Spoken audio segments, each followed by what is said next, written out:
anybody who is going to be watching this video, I just want to introduce Nirinjan formally, and we've been having a lovely chat waiting for her to join because the stars and the sun and the moon and Zoom and whatever else decided to, mess us around a bit. So Nirinjan Kaur Khalsa is a best-selling and dearly beloved songstress and international artist raised in the Kundalini lineage. And I don't think there is really anyone in our local community who doesn't have at least one of her songs in their playlist. We've been loving your music for so many years. I just feel that it brings in just such pure love and light. And, especially in plant medicine journeys, people can go into those really dark, ugly spaces. And so many people use your medicine just to help the medicine bring in light. And we've got a lot of people who are yogis who would love to hear from you, a lot of people who are on very deep spiritual paths. And we've been loving you and following you for so many years. And it's such an honor that you would share with us and be here today. So thank you. Oh, that's so sweet. Thank you. I'm so glad. So, Nirinjan, I believe that you were initiated, if that's the right word, or you were a teacher at the age of 13. And both your parents are also Kundalini yogis. You were raised in the lineage and also musicians. And you've been traveling the world, teaching yoga and chanting and the music, and collaborating with people such as Matthew Shunning, if I'm correct, which is must have been an incredible journey. So what I'd like to just begin by asking you is, there's such a deep spiritual beauty that's conveyed in your music. And what intention do you hope to share with your audience for them to receive when they receive this music? And what inspires you to create this music? Well, I mean, first off, I have to say that like the last 3 years of my life, everything's changed. Like my world's been kind of turned upside down. All of my music that I made was before that. And so, I'm still who I have always been. I'm still myself. I still love music. I don't regret any of the music that I've made. I still love the music that I've made. And I love that it touches people. And also, I've gone on a tremendous personal transformation since I've done any recording and or performing. Primarily in the way that, I was raised, I did become a Kundalini yoga teacher at 13. And yes, my parents were yogis and in the kind of music realm. But it needs to be recognize that the community, the Kundalini yoga community that I grew up in, while it was there's so much beautiful about it, and there continues to be a lot of beautiful things about the Kundalini community, there was also a lot of corruption and abuse that went on in that community. And I was raised in it, and I was raised in it from birth. So I was raised in it from birth, and I was kind of programmed into it. I didn't know anything else. It was always just the belief system of that path. And so I thought everything was honky-dory, everything was rainbows and butterflies with the path until 2020, when a woman named Pamela Dyson released a book about her, basically the chronicles of her life with Yogi Bhajan. And, basically she described how he was a rapist, a manipulator. And he was did very many really bad things. And he, not only that, but he like manipulated the community that had formed around him. And, you know, just destroyed people's lives, destroyed families. And, you know, many of my friends still to this day are, you know, in therapy, myself included, to recover from the indoctrination, the very harmful indoctrination that took place. Yeah. So, you know, my whole background, it was my whole identity, you know, as a musician who sang mantras from the Kundalini and Sikh tradition. Yes. Yogi Bhajan taught, you know, Kundalini yoga and Sikhism kind of like wrapped up in one thing together, which, you know, some Sikh folks around the world appreciated and liked. Some Sikh folks really didn't like that, disagreed with it. And, you know, but that was my entire life. So when all that happened, you know, there was a tremendous loss that took place. You know, when I saw the corruption, I just went, oh shit. And I had to back up. Yeah. And I had to completely rehaul myself and my identity, not attached to the belief system of Kundalini yoga and Sikhism. Yeah. And so, you know, that included, you know, my music was centered around that. And so, you know, all of it. And it's not that there's anything bad about the mantra. The mantra is beautiful. The practice is beautiful. I don't have anything negative to say about that. Yeah. It's just that the way that I was taught to relate to it was very unhealthy, because I was taught that that was everything, and that was my whole being. That was my whole identity. That's all that I am, is to like channel that. And so I had to back up and be like, whoa, I'm more than just a singer of mantras. I'm me, I'm myself. What are those, you know, those deep, deep, dark places you mentioned in medicine ceremony? Yeah, I've done a lot of medicine ceremony. I had to dive in and be like, whoa, what are those places that are me, that aren't just this like perfect, pure princess singing these mantras? Like, holy shit. Then I had to I felt there was a tremendous loss of my tribe. There was a tremendous loss of my foundational belief system. And I had to pick up, like, I had to find, and I'm still in the process of finding who I truly am.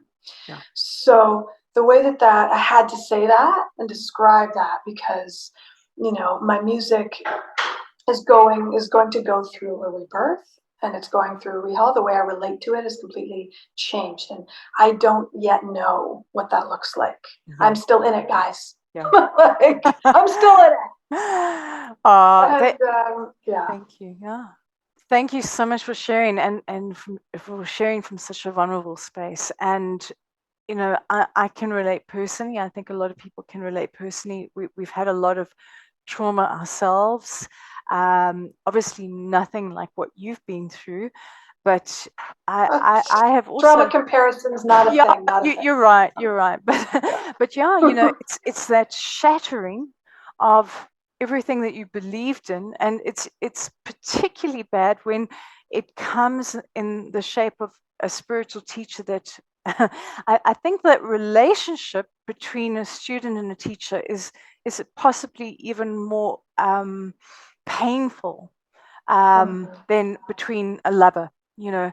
And that shattering, because it's not just that relationship, but it's that shattering of everything you believed in, because now who am I? What do I hold on to? And yeah, I've also experienced that. And this is such a big theme for us. And I think I wouldn't say just locally, I think in any healing circles and any therapeutic circles, in that, how do we discern, and what do we take? Can we take something from this person and hold it as this is good, or must we reject all of it? And that's something that, you know, one of our members in the group was talking about just as you entered, who also has been working, you know, in the actual Kundalini lineage, like expressing the trauma of not knowing, you know, how to navigate this. And so many of us have had similar experiences of Okay, now do we reject all of that because the teacher, the guru, the healer, the therapist, the mentor has been exposed as, disingenuous or nefarious or disembodied in one aspect, not fully embodied in one aspect? Must we reject all of that? Or is there truth, and how do we navigate that? And maybe you could share with us, what your experiences so far, how have you made sense of being able to keep some of it? Yeah, yeah, I totally hear you. That is the question. That's the main kind of question that comes up for everybody. And for me, I've found that the primary issue with the primary thing that was wrong, that went wrong, that goes wrong in spiritual communities and with spiritual teachers, is the loss of personal autonomy. Yes. That's the thing that goes wrong. It's just like where it's like that person knows me better than I know myself. I should follow them and not what my own mind says. It's this giving up of personal power and personal autonomy. So I find that it's not about the things, the practices themselves. It's actually about the autonomy. Yeah. And that needs to be claimed back. That needs to be claimed by any means necessary. Any means necessary, like for you. And it's like that for some people that means completely stopping everything and completely not doing any, like some people I know can't even meditate anymore. Like they're just like, nope, I'm not even going to close my eyes and meditate. It's not a thing I'm going to do. It's too triggering. Some people can't do yoga. Some people can't listen to the mantra music that they listened to forever. That was so comforting forever. Suddenly it's tainted and they just can't do it. And like, sometimes that's my music. I'm like, I get it. Don't listen to it then. And I'm just like, and so it's different for everybody. Some people are like, well, I don't want to stop my practice because it's actually, for me, it's not even connected with Yogi Bhajan. For me, it's not connected in with any of the corruption. For me, it's all mine and has always only been all mine. Yeah. And they haven't given up their autonomy. So they can keep practicing it, no problem. And it's like, great, then do it. Yeah. It's what you feel. It's like the important thing is it has to be your choice to what feels actually good, not what you should do or shouldn't do. Should do or shouldn't do is all about giving up your autonomy. Yeah. Should and shouldn't is like not what you need in a spiritual path. It's like, absolutely. It's just like, yeah, because it comes back to, the experience of morality and, more right and wrong, should and shouldn't. It's like, of course we need morality in our world. Like we need it. We have to have a moral code. But in my opinion, what I feel like happens with people is that like, morality is tied in with, integrity, right? Integrity and morality, they're like woven into each other. And integrity lives within, it lives inside. And, there's that term structural integrity. It's like if something has structural integrity, then it's strong and it won't fall over. Right? Yes. So I feel like many of us everybody, most people who have had a trauma. Yeah. Sometimes what that does is it cracks the foundation of our own personal, individual structural integrity. Because we're like, oh no, like we had a trauma and we don't know how to see the world anymore. We don't know how to see ourselves anymore.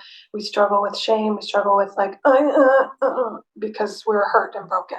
We feel hurt and broken inside. And so when we don't have an ability to feel our own structural integrity because we doubted it because we got hurt so badly. Excellent. But then we're like, okay, well then I don't know how to feel my own structural integrity. So I have to like get scaffolding and look outside for the moral code that what society says is right and wrong. Someone else has to tell me because then I need something to feel safe. Right. And so yeah, and so, and I feel like with morality, with right and wrong, it's like everybody, society's doing their best. They're doing their best to be like, this is right and this is wrong. And you know, the idea is, it's kind of like, you know, when you're coloring, if someone like draws lines that you're then going to color in, there's like, you know, at first kids like in kindergarten, it's like, okay, we're going to learn how to color in the lines. Someone else drew the thing, and now we're going to color in the lines. And then it's like, oh, look, I made this picture. And that makes us feel good. And then eventually we learn like, oh, I can draw the lines myself. And so I feel like morality in society is like, you know, they give us lines, but the idea is that we then learn how to embody those lines within. We learn how to draw those lines that feel good for us, that feel real and good for us. You know, what feels in alignment with truth and like kindness and compassion and stability, and what doesn't. That's the general idea. But what happens is we get so dependent on the lines that society has drawn for us, the shoulds and the shouldn'ts, and what's right and wrong, and that's become our safety. But then, of course, you know, that's just like super unreliable, because someone says this is right, someone else says it's wrong. This person says it's right, this other person says it's wrong. And you're just like, who do I listen to? I don't know. Do I listen to like Ben Shapiro, or do I listen to like, you know, I don't know, someone on the other side. Someone who's like super like left wing. But you know, it's just like, who do I listen to? Who's saying the right stuff? Who's saying what's right and wrong? I don't know. And so the important work is to go inside and learn how to feel out ourselves, learn how to build our own structural integrity, learn how to feel safe and secure inside, so that we can then be in integrity and follow morality that is like human morality, that's just really honestly the same for everybody. You know, which is just like being a human, having kindness and doing our best, and having compassion for each other, and like, oh, we made mistakes, okay, well, let's set boundaries, let's forgive each other for mistakes while we set boundaries. You know, it's just like there's a way of being that we can exist together in peace, but it has to be from within, if that makes sense. Absolutely. So yeah, so as it relates to the yoga, I mean, yeah, it's not about what you should or shouldn't do. It's about what feels safe and right and good for you as an individual. Yeah. Yeah, thank you so much. And you know, I think that one of the problems that we have, because how we've been indoctrinated in Western society, is with the notion that if someone is a teacher, that they must be perfect. And we then put them on a pedestal, and it's this kind of black or white, all or nothing thinking, which also removes our own autonomy and also sets that person up for something that is unrealistic, when really, you know, it's all about feeling. It is very much a somatic, experiential path of self-realization that we have to take responsibility for. And there is no one teacher. You know, the teacher, really, the whole journey is deeper into you, hey? Which is the topic of our talk tonight. Yeah, absolutely. Totally.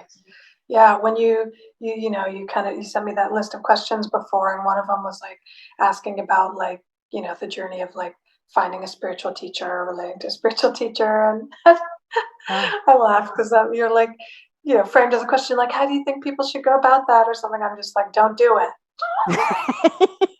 Just don't do it anymore. Yeah.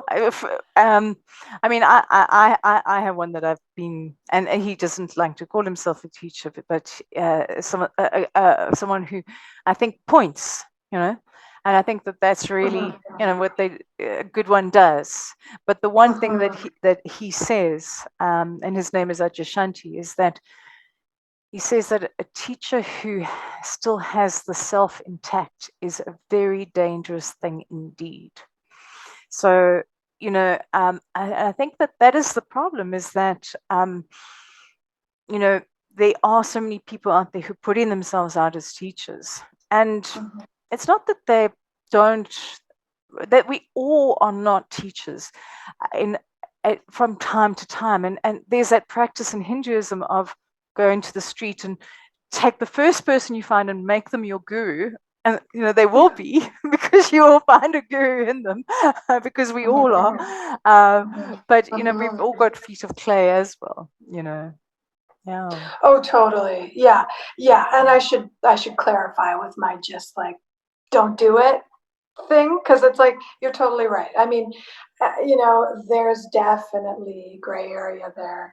And, I guess I'm more referring to, where you kind of go and how you're saying, like, you put somebody up on a pedestal and they're perfect and they're teaching you, and you just like bow to them and you kind of surrender some of you're just like, I don't know, maybe they know. That's just like, let's not turn off, it's kind of like, when you're like driving in your car and like, I mean, I do this all the time, not that this is a bad thing, but it's just a metaphor.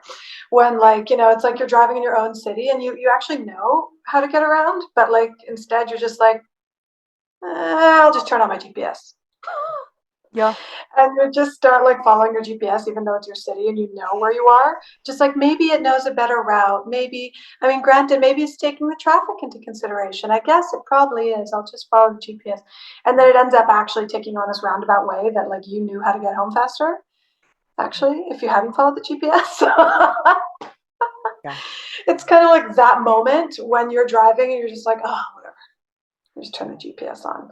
It's kind of like, that's what we need to avoid when working with people who are teachers. It's just like, don't turn your just leave the GPS alone. Like, don't go on automatic direction, like taking. Yeah. And yeah, I think it's like, yeah, because I totally agree with you. Like, anybody can be your teacher, and there are many people out there who are in positions like of guidance, of course, right? And like, that's beautiful and important. Like, there's a balance. You don't want to like, just be like, no one can know any, like, no one has advice for me. It's like, well, okay, that's the other extreme. It's like, no, people can still help you be a mirror. People can still help be a mirror to yourself and help you see yourself and help guide you in the compassionate, loving way. People can still do that. That's fine. Hear them out. Hear them out. Like, listen, maybe they are, showing you something that you didn't see. Yeah, great. That's fine. But then just like, you can have gratitude for that and then just take it and just sit with it and then make your own choices. Yeah. Absolutely. And it's like, as that's fine. But there's this thing that a lot of like spiritual teachers do where you have to like become a disciple, and it's like, I am now a disciple of this teacher. And it's just like, no, you're not. Yeah. You're just, they're helping you out. Yeah. Cool. That's awesome.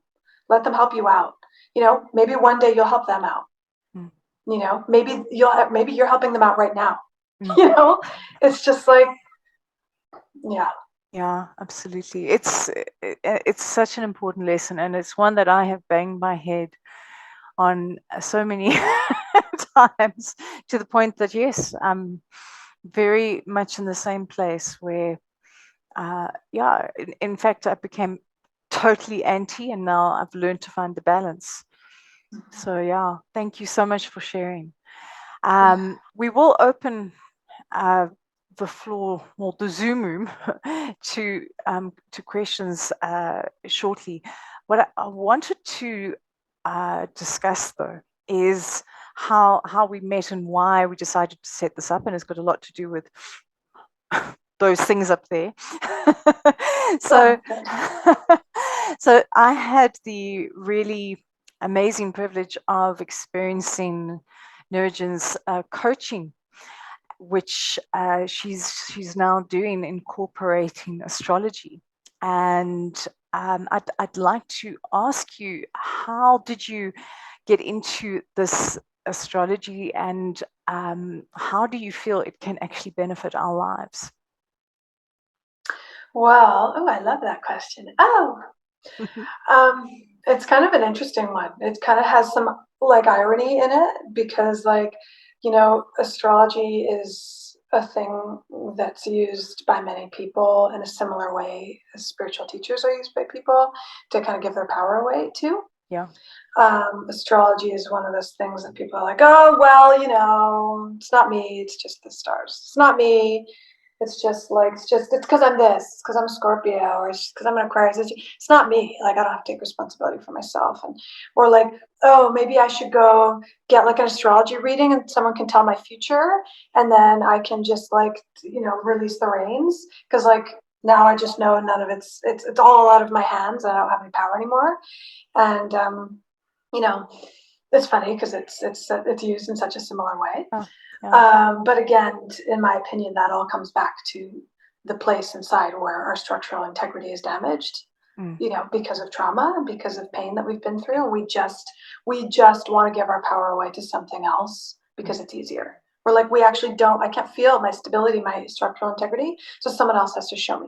We do that in relationships. We do that with astrology. We do that with spiritual teachers. We do that with therapists. We do that with all the time. And I just want to say that that's like the most normal thing. It's so normal. Yeah. That's a natural human response to like, oh dear, I got hurt and it's cracked and I don't know. Like, that's so normal. And it's okay. It's okay. It's fine. But it leads us to places we don't want to go. Leads us in a relationship to avoidance and anxious attachment. It leads us, to all kinds of, it leads us to indoctrination. It leads us to all kinds of places we don't want to go.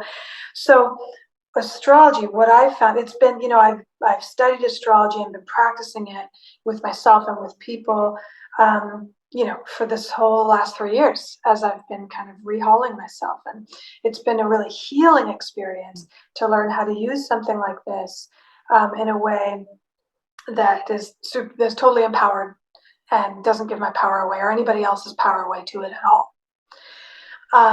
And the way I got into it was that I was having these monthly readings with this psychic woman who is like a psychic astrologer, and she is super awesome. I adore her. And she's an artist, and I was having these monthly readings with her because she was so spot on. She looked at my chart and talked to me about myself, and it was like she helped me see myself in a way that I had never seen myself before, in a way that was and this was actually before the Kundalini community crashed and burned, before my whole life turned upside down, which she foresaw, by the way. And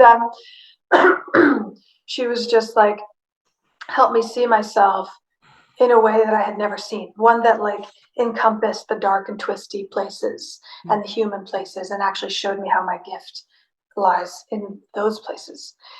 And I was just like, ooh, I like this. And so I went to her because she kept shining this light. She kept shining that light onto what I knew was true about myself. And it inspired me. And she would talk about my future, and she was eerily spot on. But not always. And over time, I realized what I was actually going to her for was just because she helped me align. She helped me be like, oh, right, this is who I am.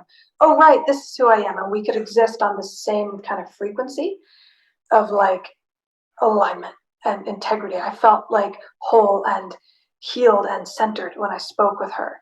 And I was just like, yeah.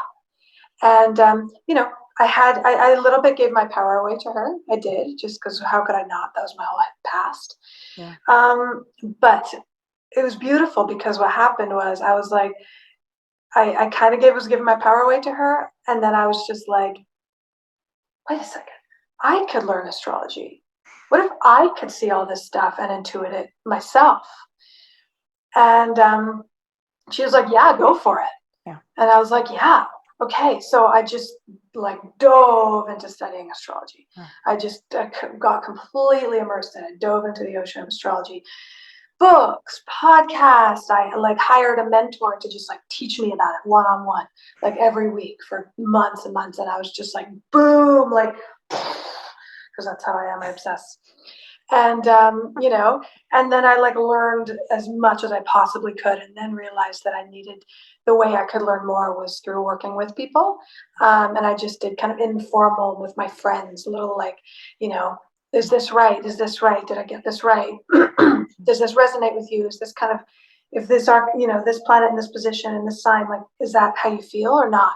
And I kind of get feedback from them about like, no, actually I feel this way. And it helped me learn about, everything helped me dive deeper, deeper, deeper, deeper into all the archetypes of the zodiac. And and then as time went on, I slowly started doing it a little more professionally. And then, I just kind of more and more and more and more and got better and better at it. And now it really, I basically like, it kind of went from a place where I was really it was mostly about the astrology to now it's actually mostly about working with people.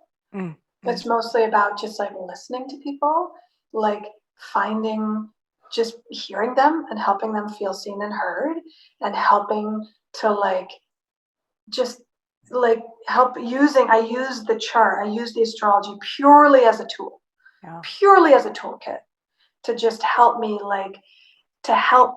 because whenever people talk about themselves, I see in their chart that I'm like, oh wow, this is like what they're saying is like 100% this like mother archetype, this nurturer archetype.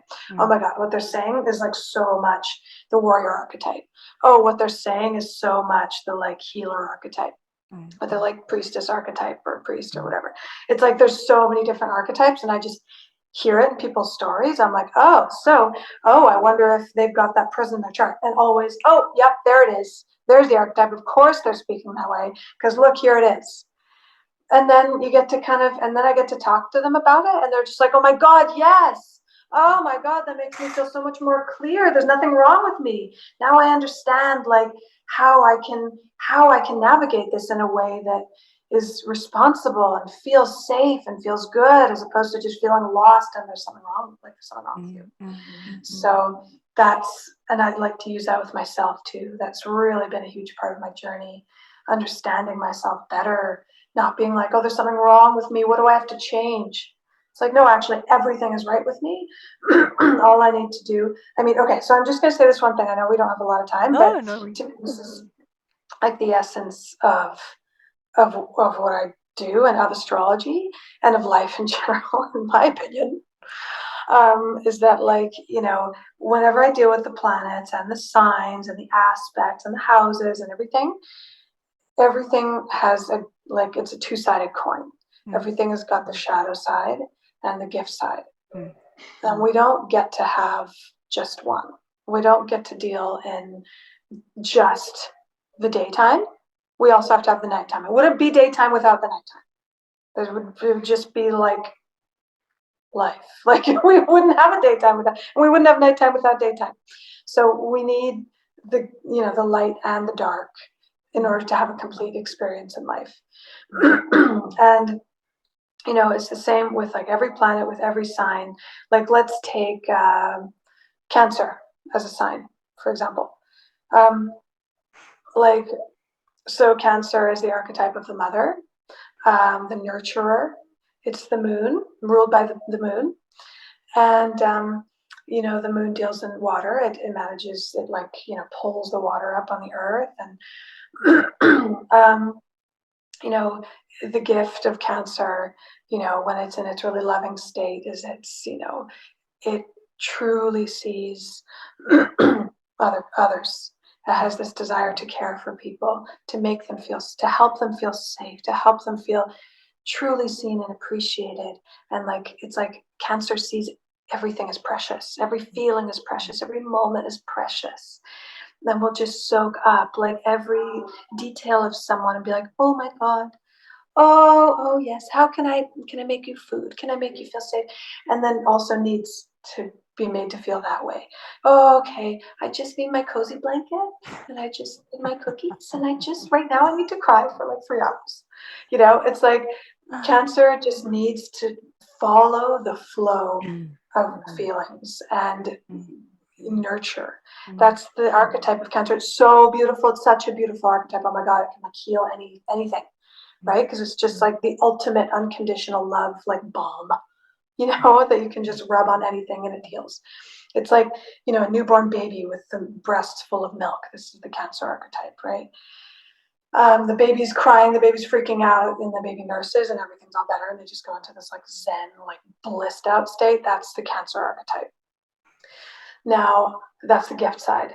The shadow side of Cancer is that it can enable unhealthy behavior.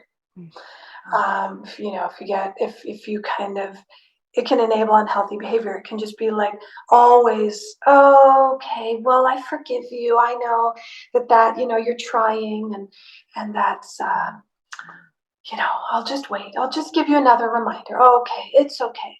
Meanwhile, this other person or being or whatever, walking all over them, totally taking advantage of them, and just they're just stuck in this completely unhealthy cycle.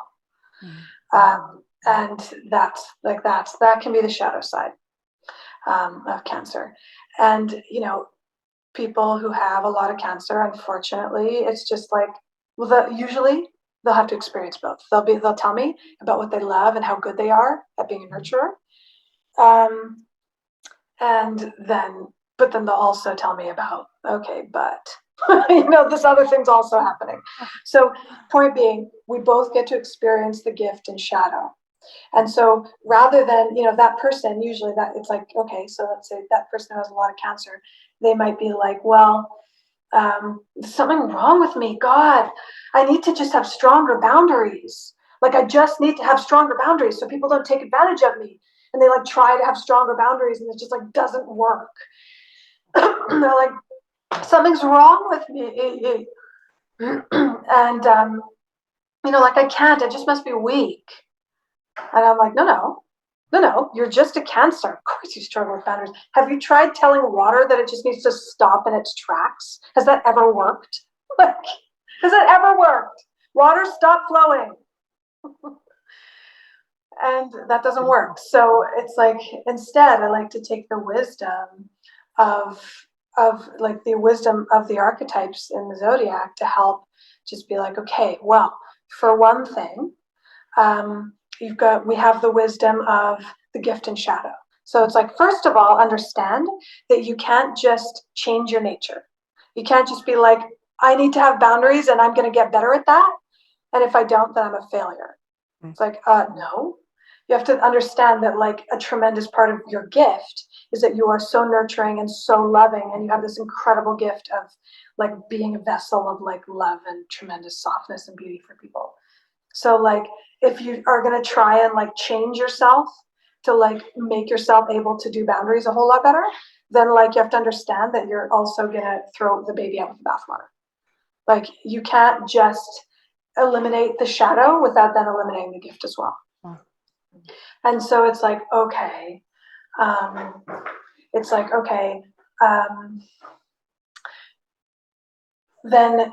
what has to happen first of all is acceptance of like, okay, I may not be really great at setting boundaries. That may not be in my nature to do that very well.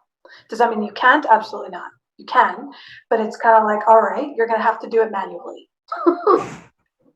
You're going to have to do it manually. Your like automatic boundary setting thing doesn't work because that's not, your nature is not like that. So it's like, okay, now let's find a better way.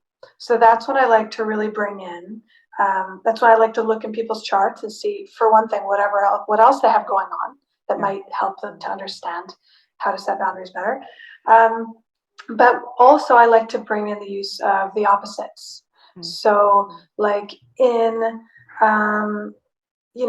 like Cancer, if we're still using that example, the opposite of Cancer is Capricorn. Cancer is the mother archetype. Capricorn's the I just saw here. As a Cancerian, I can say this is so true, right? I mean, yeah. And so, all the water signs, God bless us all. But so the opposite of Cancer is Capricorn, and Capricorn is Cancer is the mother archetype. Capricorn's the father archetype, and so it's like Capricorn is ruled by Saturn. And sorry, I got a little distracted by the comments because I know we have to get those soon. But yeah, so Capricorn is the opposite. It's the father archetype. It's kind of like, I like to describe it as the metaphor of, like, if a baby's learning how to walk, and then the baby like falls down and then they cry and it's like, oh, I fell down, I hit my knee and it hurt. And then the mother's like, oh, honey, okay.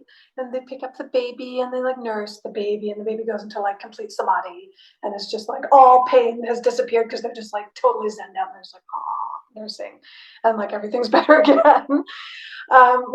Cancer is just like masterful at just like inserting love, and then all the pain just like goes away. But then the thing is, then the baby didn't actually get to try again. They just went to samadhi. So Capricorn as the father archetype, the kind of more masculine, polarity to it is like, so the baby falls and Capricorn's like, hold on, just a sec. Okay, oh, you fell down, good fall, that was great, you're okay, yeah, I know it hurts to fall, it's okay, just, you can get up, try again, just get up, no, okay, don't worry, you got it, you can get up yourself. You did it. Good job. Okay. All right. Try again. You can do it. Take another step. Yeah. So then that baby gets to feel like, I fell down, but I'm capable of getting back up again. And like, whoa, that feels empowering. And then they're like, oh my God, I believe in myself. Holy shit. And like, then the baby, that's exactly what the baby thinks. Holy shit. But anyway, then the baby learns that they can walk. So, but if it's only the harsh side, if it's only like, no, try again, not good enough, no, that's not right, try again, and the baby gets exhausted, and like it's like abuse after too much of that energy. So that's why they exist in balance. So if someone struggles with like, oh no, I don't know how to set boundaries, it's like, okay, well, guess what? Boundaries, guess what? Like structure, boundaries, all they are structure. They're that structural integrity that I mentioned in the beginning, right? It's like, actually, you just want to be able to feel safe, right? You want to be able to feel safe and not have somebody walking all over you. So it's like, okay, that's okay if you're not very good at it. You can just do it manually. It's just like, all right. And the way that feels, like there's a way to set boundaries lovingly. Because Cancer, what they don't want to do is just like, you can't do that. Don't come towards me. It just feels so harsh and mean. And, okay, sorry, 1 second. Okay, that's fine. Okay, great, sorry. Okay, there. Okay, so, yeah, and so Capricorn helps us learn about that structure. So what it is like, when we don't want to be mean, we don't want to be harsh, then we can say, like, we can remember the metaphor of the baby learning to walk. It's like, actually, you know what? This is another form of love. This is another form of love where I get to show my love in a different way. I have the opportunity now to help myself and this other person feel safe and feel loved by giving them the opportunity to empower themselves, and me the opportunity to empower themselves. Oh, good, Cancer said it. Oh yeah, oh God bless all the Cancer ascendants. It's just like, Cancer ascendant, in my opinion, is just like usually more emotional than the Cancer suns. Like it's just like everything. It's just like, I have a friend who is her Cancer moon and ascendant, and she's just like, that puppy is so cute. Oh my God. That's just like her entire life. I think I'm going to need another reading because I cry when I watch an advert with a puppy on, and you didn't find that Cancer last time, so I'm going to have to come back for more. Well, that's the beautiful thing about astrology, is that we all have all of the archetypes within us. Yeah. And it's not like, we can all, like, I don't have any planets in Cancer in my chart. My chart is just like completely devoid of Cancer, but like I'm a mom, and like I can fully dive into that archetype and experience it. Like that's how I'm able to talk about it, right? It's like, we're all able to dive fully into any of those archetypes. What astrology shows us is like which ones have the volume turned way up. inside of us, which are the main ones that we embody. And those are the ones that are like the themes of our life, the themes of our personality. And usually the biggest areas where we have trouble. And like I've struggled tremendously with the structural integrity piece. I have 0 Cancer, but both my sun and moon are Saturn ruled, which means that in my nature, I like really need that structure. And if I don't have it, bad things happen. and so like that has been as I look back, I'm like, whoa, that's what blew up that's whenever bad things have happened in my life, it's been because I've completely ignored my need for structural integrity. And so anyway, that's, so when people need to, that's so the Cancerian person, who came to me and is like, oh no, I need to learn boundaries. I'm like, well, I need to change and get better at that. It's like, no, all you need to do is shift your perspective to understand that you are gifted in this way of love, unconditional love and softness and gentleness, and that you get to shift your perspective about what boundaries mean. And that actually it's a way of showing love to yourself and others, and that you get to find a creative way to like really do that in a way that feels good. And last note on that is that I find, the shadow side, there's the shadow and the gift side. Capricorn, its gift side is the, empowerment and capability, but the shadow side is, too strict and too harsh. So I find that there's one thing that always works to bring something from its shadow side to its gift side, and that thing is always love. Love. Absolutely. And the thing that brings us from our, gift nature into our shadow nature is always fear. And trauma, because oh no, contraction, dissociation, absolutely, and that brings us into the shadow. All the cancers. Oh, what's the difference between like, unconditional love and enabling? Okay, fear. What brings us into enabling? Fear that we're not good enough. That person's gonna get hurt. No. Fear, trauma. What brings us back into the like stable part of just unconditional love and and yet doing it in a healthy way, love. On Capricorn, what's the difference between like an abuser and like a really like a beautiful loving authoritarian that helps empower people? Love. That's the difference. It's the only difference. It can look even the same from us traumatized folk who are triggered by any authority. Like it can look the same. Oh my God, that guy didn't help his baby out. Oh my God, he's such an asshole. And it's just like, oh my God, he's such an asshole, like abusive parent, that he did not help his baby up when they fell. And it's just like, no, actually, it's just because we got messed, we got hurt. Now we don't understand that actually the gift side of like, the authoritarian. And that's the difference is love. We just need love to help us heal into the understanding of what that can look like. Does that make sense? Absolutely. Okay, I went through that. Was lovely. No, thank you so much. And just to finish off the aspect on astrology, I really love the fact that you use the word intuit, because that's very much the experience I had of you. And I'm someone who has not been a rah astrology fan, because I am I don't like being put in a box. Don't tell me who I am, because I'm going to show you that I'm not. because I like to be, I believe that, like personality, the self is a movement. And therefore, I don't like to be categorized. But, I like the way that you use that intuition in order to create that space for reflection. And I really, really enjoyed, and I have been really enjoying you. And thank you so much for sharing. So I have lots of questions for you, but I have spent enough time asking you questions. And I would like to now take this opportunity to invite our floor, who we have here, the Zoom room. Yay! And let's see.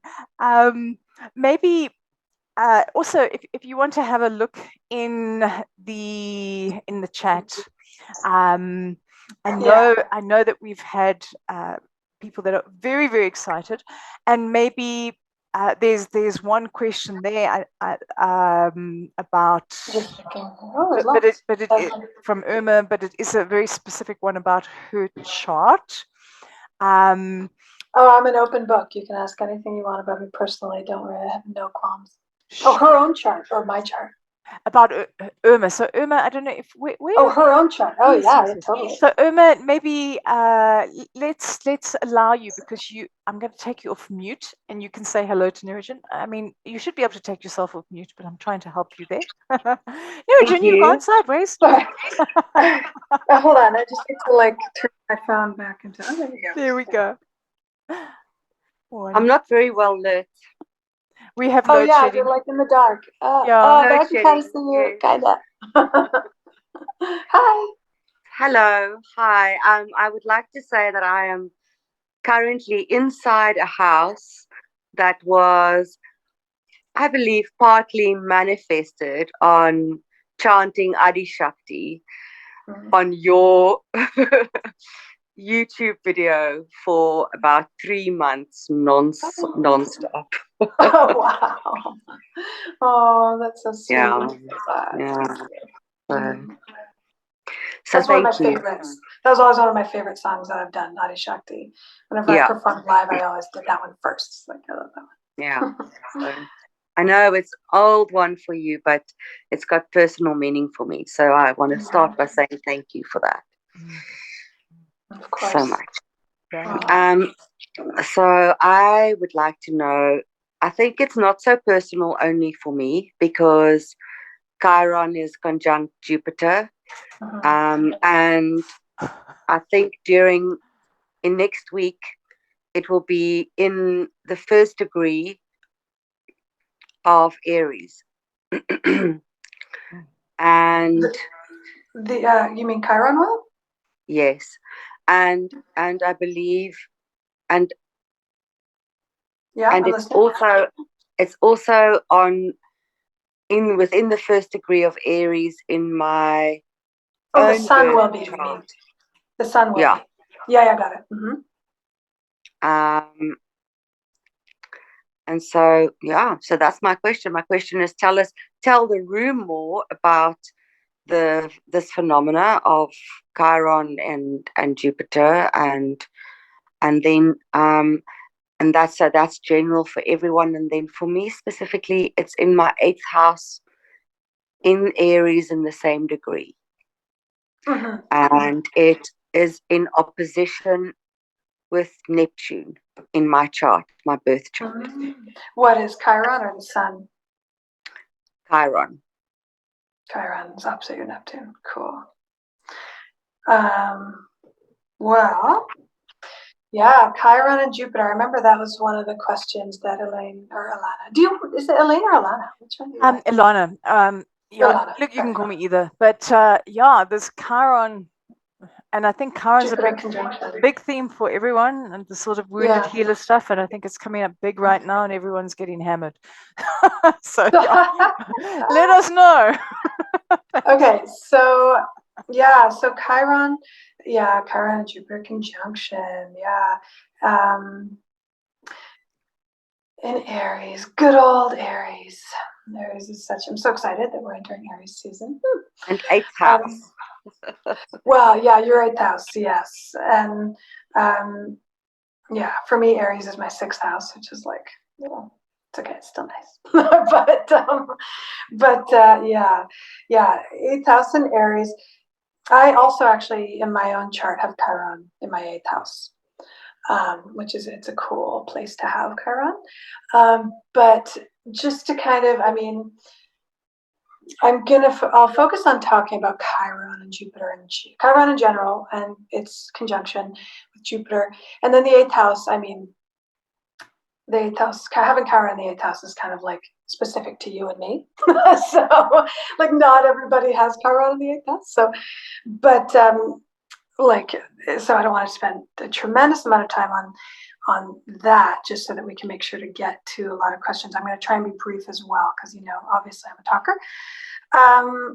But so but I'll try my best to bring in the eighth house. And this isn't matter. Okay, so Chiron is the archetype, as you said, of the wounded healer.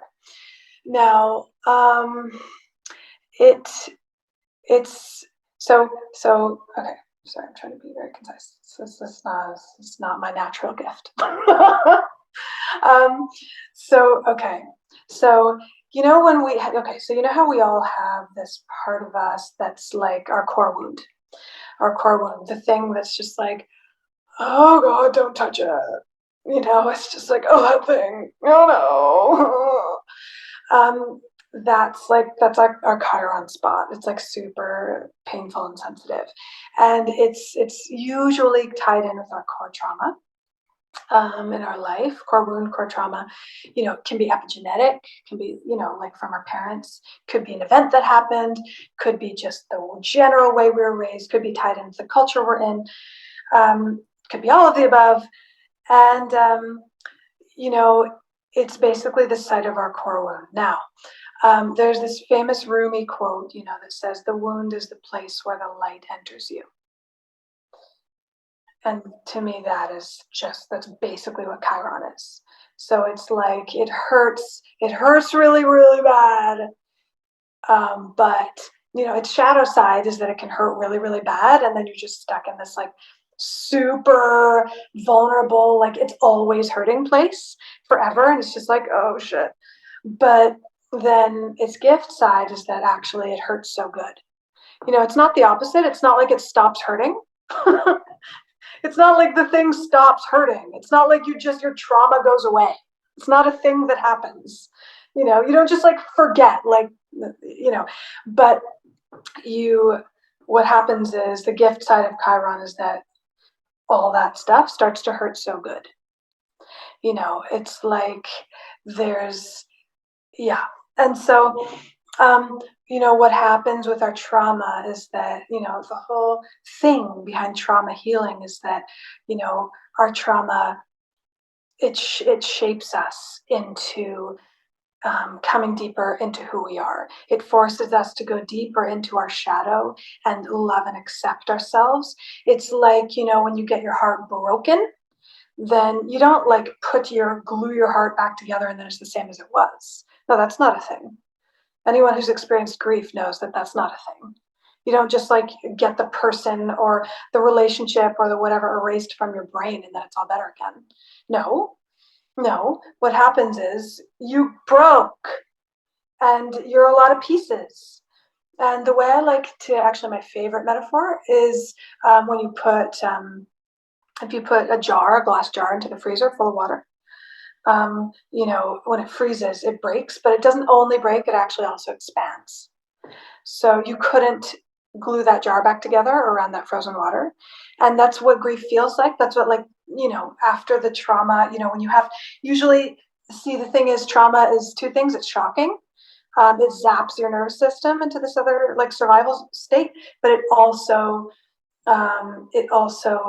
feels like a loss because you lose the person that you were before, who thought that the world was honky-dory and that the world was a certain way. And then you have trauma and you're like, oh, no, the world is not what I thought it was.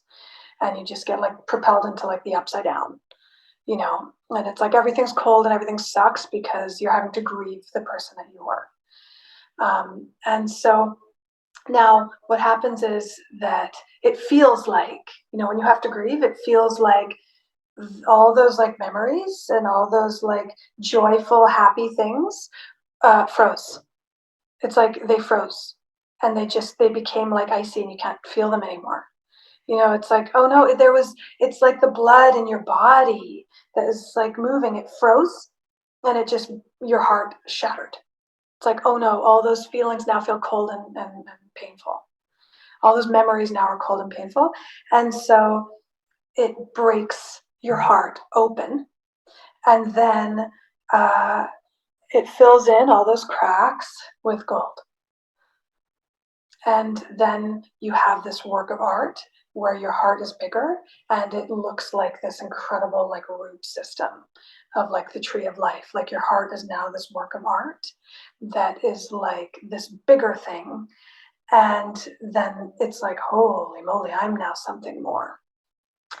And so, with Chiron, they say the wound is the place where the light enters you. So it's a thing that you're never supposed to heal the wound. You never heal it.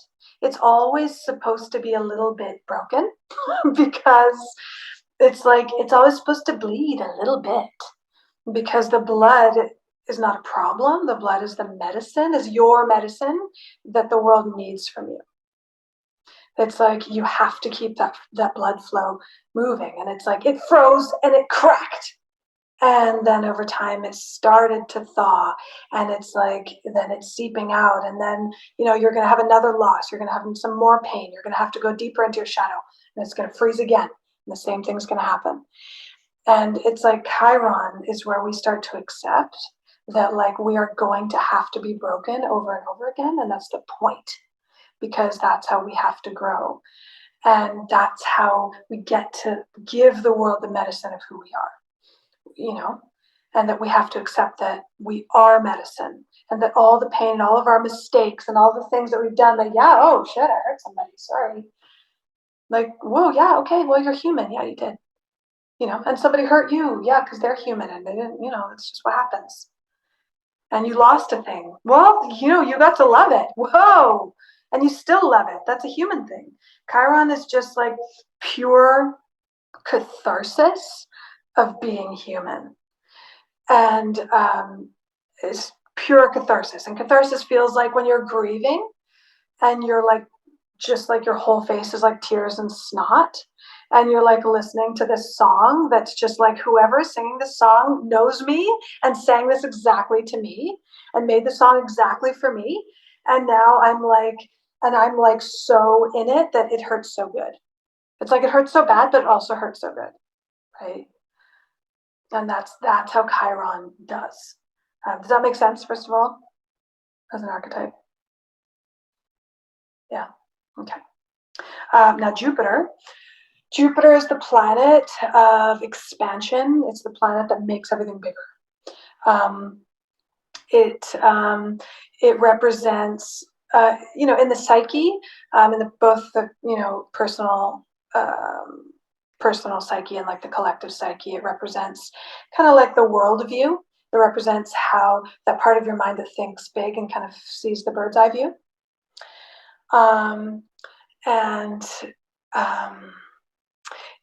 It's kind of like, people who have really, really, really strong Jupiter vibes in their chart tend to be really interested in like activism or, humanitarian things. Jupiter really cares a lot about everything working out for the collective. Jupiter always wants to zoom out and find the connection. But basically, whenever Jupiter transits, it's also known for like trust and like risk taking. So it's kind of like jump in the net will appear is like Jupiter's general MO. That's Jupiter's slogan. And so it's always like, well, how can we grow? How can we make this so that it'll work out for everyone? I have faith that we can find a way. And so when basically whatever Jupiter is known for like luck or prosperity, kind of astrologically speaking, they're like, well, if Jupiter's transiting your 7th house, which is the house of relationship, then you're probably going to meet somebody, and everyone's like, when's Jupiter coming into my 7th house? And it's literally like 40% of my readings. I'm kidding. But like, no, and wherever Jupiter, when Jupiter transits through people's 10th house, it's kind of like, woo, that they're going to usually get a boost in their career. But basically whatever Jupiter touches, it makes it bigger. So if Jupiter touches Chiron, it's going to make the Chiron experience bigger. So it's going to make us be like, oh my God, my core wound. Oh, it's coming up. Oh God, it hurts so bad. Oh, I have to look at it. Oh my God. Oh, it hurt. Okay, but it's Jupiter, right? So Jupiter's really cool, and usually Jupiter helps everything work out. So the good thing is, we get to feel the Chiron stuff, but then we're like, oh, that was good. Oh, that was actually really good. Oh, it's kind of like taking a cold shower. You know, you have to get in the cold shower, but you're like, this is horrible. This is horrible. Oh, but I actually feel alive and really good. This is actually a good thing. So that's, in my opinion, what the kind of conjunction would be. I think Irma and I can both relate because we tend to mirror each other. We're quite good friends, and we always like, oh.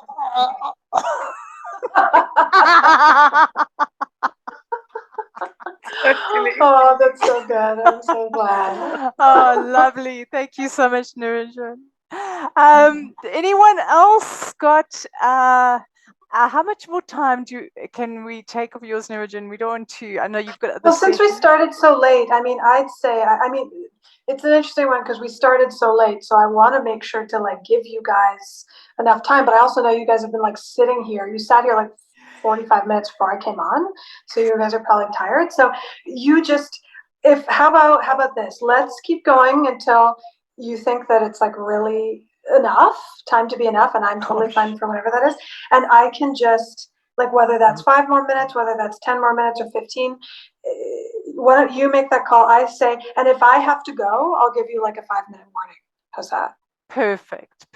Okay. Well, okay. You know, I think let me just check in with Renata because Renata, I know you know you've been so excited to meet Nirinjan. Is there anything you would like to ask her?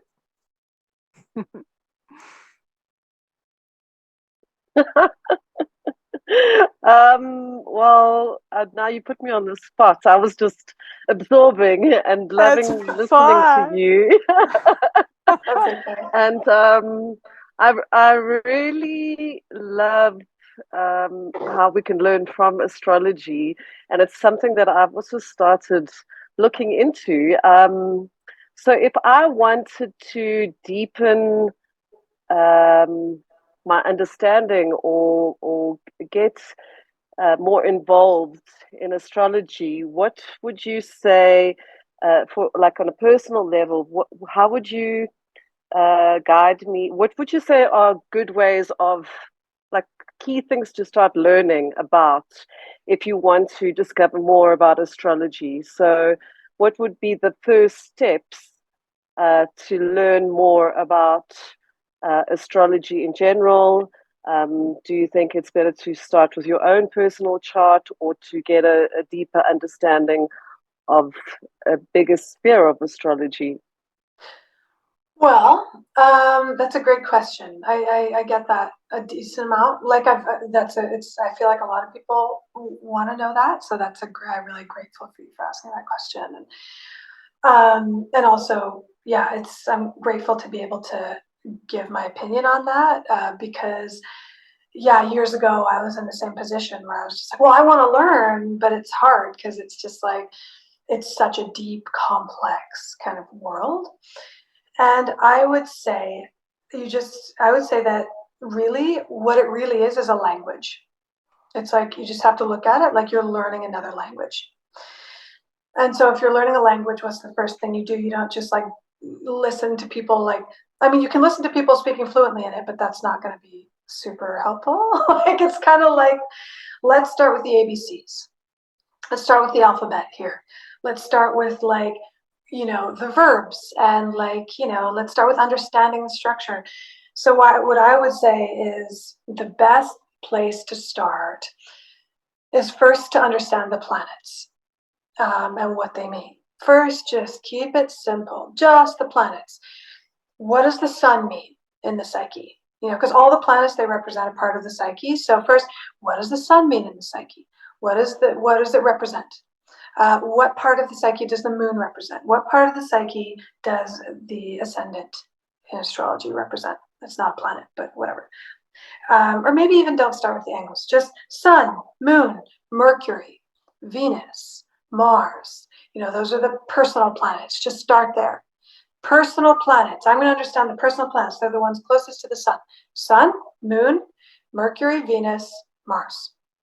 Those are the most tangible ones. Anyway, what do they mean? What part of the psyche do they represent?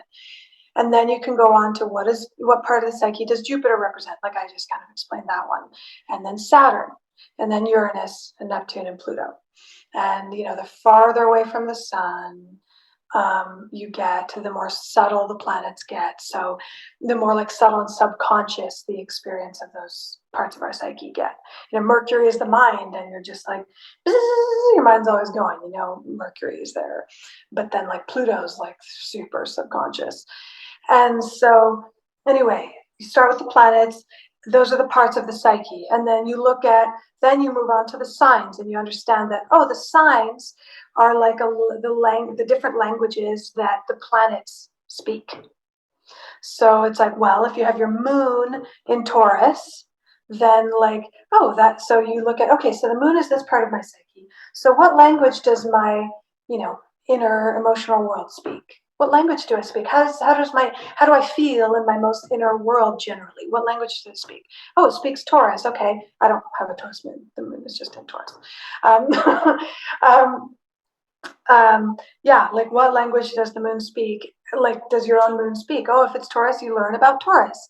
And then you learn about each of the signs, the language that they speak, because each of the signs are an archetype, right? So each of the 12 signs are an archetype. So you learn like, oh, my moon, if I have a Taurus moon, it speaks the language of this archetype, and then you just kind of really start understanding the archetype of each of the 12 signs.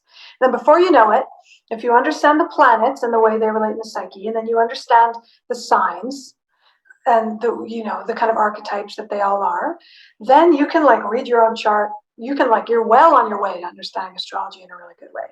But I'll just start super simply, one at a time. First planets, then signs. And then you can get into the angles, the ascendant, the midheaven, the IC, the descendant. And then you can get into the houses, but just one step at a time. You don't like form sentences before you know the alphabet, So that's what I would. And then so that you can do tons of research on your own, just online. And then once you kind of know that stuff pretty well, the archetypes of the signs, the planets, then you can dive in. Then I would recommend this podcast I think it's just called the Astrology Podcast. It's like super simple. It's run by Chris Brennan, this guy, Chris Brennan. It is my favorite podcast. I learned so much from that podcast in my study of astrology. So I recommend going back to some of his basics that he offers on his podcast and then listening to those, especially when you're learning about the houses. He has a great episode on the houses with like these two other astrologers that's like 6 hours long, and it's super awesome.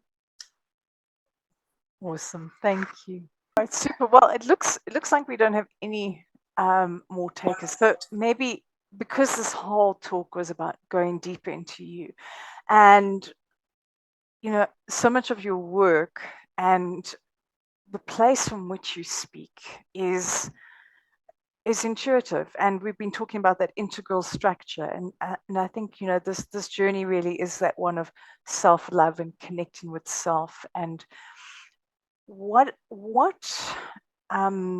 advice would you have for anyone on this path who wants to go deeper into them, who wants to connect deeper with themselves, obviously to access that intuition, but more importantly just to develop that really nurturing relationship with self in order to connect with that voice within? I would say that the most important thing is to learn how to feel safe inside yourself,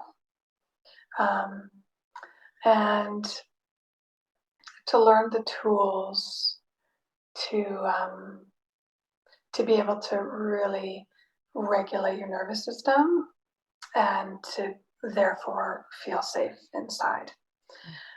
Because if you want to go deeper into yourself, you have to prove to yourself that you can be safe there.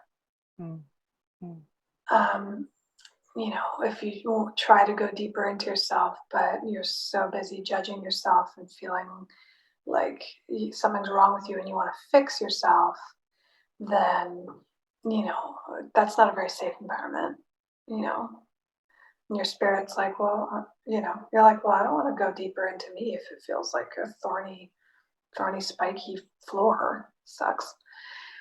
So I find I just find, I just find, really kind of researching nervous system regulation, tools for nervous system regulation, the vagus nerve, really looking into breathing, pranayama techniques I find to be really helpful, especially breath suspension. Wim Hof, he has some super cool tools because, the way that we are able to feel safe in ourselves and have that kind of structural integrity is really by having a really great parasympathetic, like, parasympathetic nervous system strength, which is the part of your nervous system that controls heart rate, digestion, all the stuff that you're not consciously aware of. And that's why when we get anxiety, we feel unsafe, our heart rate, goes faster. But when we can really do practices like breathing and also, hydrotherapy, that can really help us to, it can show us that, like, breath suspension is so great because when you hold your breath, you're like, oh my God, I'm not breathing. And your mind sends out like red flags, like, oh my God, I'm going to die if I don't breathe. And then you're like, actually, have you noticed that you're not dying right now? Have you noticed that you're actually, I mean, and you have to do it like after, I mean, I'm sure you guys have experienced it, but if you get your blood really oxygenated and then you suspend your breath, you find that, like, actually sometimes you're not getting lightheaded and you're not getting all weird, like your heart rate actually balances out.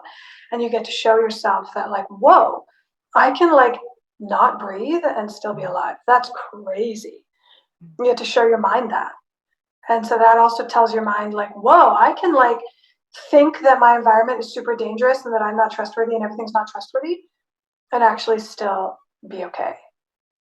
It's like, whoa, it's kind of like rewiring. It helps, using the breath really helps rewire your nervous system to kind of, like, it's almost like a hypnosis to teach you that, like, whoa, I can be okay. And so that's what I would say is the most important thing with deepening into the self and with personal growth, is to just regulate the nervous system. And I am a big proponent of psychedelics, of plant medicine. I love it. I've had amazing experiences with plant medicine. I'm sure I'll have more. And I also want to acknowledge that plant medicine is not a tool to regulate the nervous system. Yeah. It doesn't actually regulate the nervous system. It, like, blows the doors wide open. It kind of like, it makes you, it, like, uses your, it, like, it opens all the doors, and it can, like, make you feel hyper clear, like super incredibly clear. It's an incredible tool for epiphany. Yeah. To help you, like, point down the road that you're supposed to go on. But the whole thing with personal growth and going deeper into yourself is integration. Mm-hmm. And integration is all about regulation of the nervous system. It's all about, like, whoa, I had this epiphany. Now I need to, like remind myself what it feels like to, like, eat food and how that feels super duper good, and, like, take a hot shower. Wow, that feels amazing. And, like, I feel relaxed. Oh, kind of just, like, reminding yourself that you have a body, and, like, how, like, oh, now you get to, like, take that epiphany and integrate it while you make yourself feel safe all the time. Absolutely. Yeah. And last note on that is that, like, I can't tell you how often enough I come across shame in myself and people. Oh my dear God. Shame is just the hardest one. Shame is something's wrong with me. Guilt is I did something wrong. And I find that when recovering from really intense, whether it's trauma or even recovering from plant medicine, sometimes there's this kind of, like, I find that sometimes shame can pop up as kind of like, oh no, I didn't retain my epiphany very well. Something's wrong with me. Or, like, oh, my other patterns are coming back. Something must be wrong with me. I didn't do it well enough. Feel guilty, whatever. And it's like, actually, to understand that, like, shame, shame's not a problem. Shame is only, like, a result. Shame's not, like, it's only just telling you. It's not saying that something's wrong with you. That's not what it's saying. It's actually saying that something's wrong in that you don't feel safe in yourself. And so it's like, oh, I actually need to feel safe in myself. And when you feel safe in yourself, that's where love comes. And then it's like you can approach your insecurity, and you can approach the healing with compassion, and that's where you actually get to grow. So I just wanted to give that little note about about that.